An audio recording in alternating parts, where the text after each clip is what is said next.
Welcome to SR7 TV news కి స్వాగతం. తూర్పు గోదావరి జిల్లా రాజమహేంద్రవరం ఆటో కార్మికుల సమక్షంలో ఆర్డీఓకి వినతిపత్రం అందజేసిన జక్కంపూడి విజయలక్ష్మి. రోజువారీ కష్టార్జితంపై ఆధారపడి జీవిస్తున్న ఆటో కార్మికుల సమస్యలను కూటమి ప్రభుత్వం వెంటనే పరిష్కరించాలని వైఎస్ఆర్ కాంగ్రెస్ పార్టీ CGC సభ్యురాలు శ్రీమతి జక్కంపూడి విజయలక్ష్మి డిమాండ్ చేశారు. బుధవారం నాడు రాజమహేంద్రవరం ఆర్డీఓ కార్యాలయం నందు ఆటో కార్మికులు మరియు ఆటో యూనియన్ సభ్యులతో కలిసి నూతన బ్రేక్ విధానంలో ఆటో కార్మికులు తీవ్రంగా నష్టపోతున్నారని, వాటిని సవరించి ఆటో కార్మికులకు న్యాయం చేయాలని జక్కంపూడి విజయలక్ష్మి ఆధ్వర్యంలో ఆర్డీఓకు వినతి పత్రం అందజేశారు. ఈ సందర్భంగా జక్కంపూడి విజయలక్ష్మి మాట్లాడుతూ, నేడు ఎంతో మంది ఆటోలను నడుపుకుంటూ కుటుంబాన్ని పోషించుకుంటున్నారు, జీవనాధారం కొనసాగిస్తున్నారని, అటువంటి పేద వర్గాల పట్ల పాలకులు నిర్లక్ష్యంగా వ్యవహరించడం సమంజసం కాదన్నారు. వైఎస్ఆర్సీపీ ప్రభుత్వ హయాంలో ఆటో కారు డ్రైవర్ల సంక్షేమానికి అప్పటి ముఖ్యమంత్రి వైఎస్ జగన్మోహన్ రెడ్డి పెద్దపీట వేశారని, ఏటా వైఎస్ఆర్ వాహన మిత్ర పథకం ద్వారా 10,000 రూపాయల ఆర్థిక సాయాన్ని అందించి ఆదుకోవడం జరిగిందన్నారు. మనకి రవాణా సౌకర్యం ముఖ్యంగా ఆటో అయి ఉంటుంది. ఎందుకంటే ఎవరు ఎక్కడికి వెళ్ళాలన్నా, ఏ మారుమూల గ్రామాలకు వెళ్ళాలన్నా కూడా ఆటో లేకుండా వెళ్ళేటటువంటి పరిస్థితి లేదు. ఎందుకంటే ప్రభుత్వ బస్ సర్వీసు అన్ని చోట్లకి ఉండదు కాబట్టి ఆటోసే మనకి ప్రధాన రవాణా వాహనాలుగా ఉపయోగించుకున్నారు. అయితే చాలామంది డిగ్రీలు చదువుకున్నారు ఈ ఆటో డ్రైవర్స్లో, చాలామంది పీజీలు చేసిన వాళ్ళు కూడా ఉన్నారు. జీవనోపాధి కోసమని ఈ ఆటోలు నడుపుకునేటటువంటి పరిస్థితి, కుటుంబ పోషణ కోసం ఉంటుంది.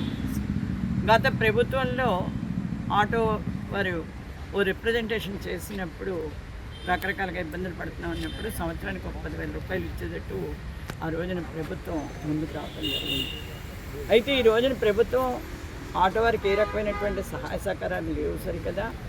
వారిని ఇబ్బంది పెట్టేటటువంటి పరిస్థితుల్లో మామూలుగా ప్రైవేట్ యాజమాన్యాలని తీసుకొచ్చి ఆటో చెక్ చేయాలంటే వాళ్ళు ముందు పెడుతున్నారు. దీనివల్ల ఆటో డ్రైవర్స్ అందరూ కూడా ఇబ్బంది పడేటటువంటి పరిస్థితి. చాలామంది పాత ఆటోలు కొనుక్కుని వాళ్ళ కుటుంబపోషణ చేసుకుంటూ ఉంటే వాటికి రిపేర్స్ చేయించాలి, నెక్స్ట్ ఏమో ఫైనాన్స్ కట్టుకోవాలి. వీటిలన్నిటితోటి ఇబ్బంది పడేటటువంటి ఆటో డ్రైవర్కి మళ్ళీ కొత్తగా ఈ రవాణా శాఖ నుంచి కొన్ని ఇబ్బందులు ఎదురైతే వాళ్ళ కుటుంబ పోషణ కష్టం అవడమే కాకుండా వాళ్ళు రోడ్డున పడేటటువంటి పరిస్థితి ఎదురవుతుంది. ముఖ్యంగా ఇప్పుడు ప్రైవేట్ యాజమాన్యానికి అప్పచెప్పాక వీళ్ళు బ్రేక్ వస్తే పలుమార్లు తిప్పుతున్నారు. పలుమార్లు తిప్పటం ఒక రకమైనటువంటి ఇబ్బంది అయితే, ఇంకో రకమైనటువంటి ఇబ్బంది ఏంటంటే వచ్చినప్పుడల్లా చిన్న తప్పున్నా కూడా అది రెక్టిఫై చేసుకు తెచ్చుకోమంటలేదు. 1,850 రూపాయలు చలానా కట్టమని చెప్పేసి, 1,860 రూపాయలు చలానా కట్టమని చెప్తున్నారు. ఎన్నిసార్లు వీళ్ళ 1,860 చలానా కట్టగలుగుతారు? అది ప్రభుత్వం ఎందుకు ఆలోచించట్లేదు? ప్రైవేట్ సంస్థలు, ప్రైవేట్ వ్యక్తులు బాగుపడటం కావాలా? ఆటో వారు మిమ్మల్ని ఉద్యోగాలు అడగలేదు, వాళ్ళ కుటుంబ పోషణ కోసం మేము రోడ్డు మీద ఆటో నడుపుకుంటాం, మాకు సరైనటువంటి సహాయ సహకారాలు అందించండి, మమ్మల్ని ఈ రకంగా ఇబ్బంది పెట్టొద్దు అని చెప్పేసి చెప్తున్నారు. ఇవాళ మనం ఆర్టీఓ గారికి ఇక్కడ రిప్రజెంటేషన్ ఇవ్వడం జరిగింది, పలు యూనియన్స్ వచ్చి.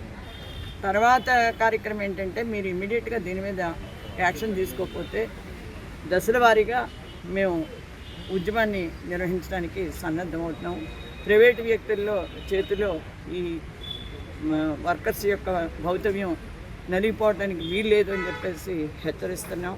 ముఖ్యంగా ఈ యాప్స్ ఏవైతే ఉన్నాయో ఆ యాప్స్ని కూడా గతంలో ఏ రకంగా ఉన్నాయో ఆ రకంగా వారికి సహాయ సహకారాలు అన్ని విధంగా చూడమని చెప్పేసి తెలియజేస్తున్నాం.